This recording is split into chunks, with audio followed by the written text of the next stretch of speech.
LGBTQ 1-minute news. Let's queer up the world view.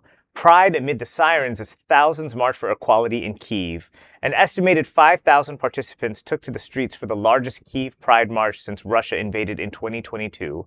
Walking under the slogan, "Our families are part of Ukraine," activists, international diplomats, and a prominent contingent of LGBTQ-plus military veterans marched to demand legal civil partnerships. The issue has taken on life or death urgency during the conflict, as same-sex partners of fallen or wounded soldiers still lack basic state rights, such as medical decision-making or inheritance. The demonstration was cut short after just 2 hours when an air raid alert flashed across the capital. Police and organizers ushered the crowd into nearby metro station bomb shelters as explosions from air defense systems echoed above. No major injuries were reported. When I first saw this headline, I immediately thought, like, don't they have bigger fish to fry with, a war going on that, they're walking around in a pride march and all that stuff.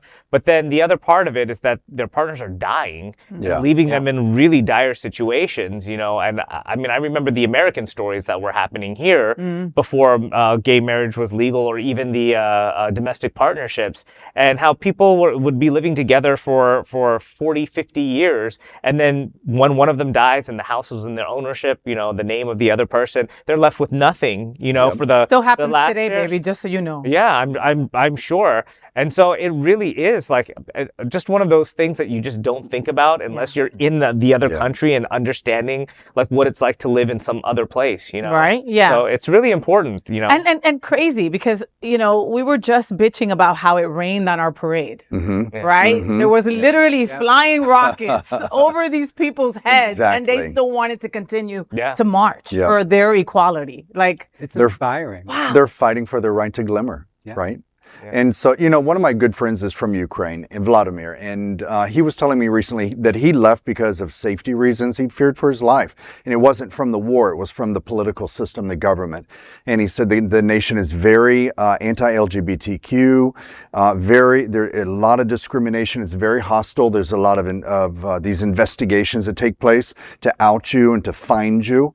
And he said it's a very unwelcoming country, and he will never go back, he says. Very interesting. Wow. But I'm proud of them for standing up, because it is, like we were complaining about rain, but yet there were missiles flying over the city of Kyiv, and they still were willing to go out there and fight for their right. Close us out, Trini.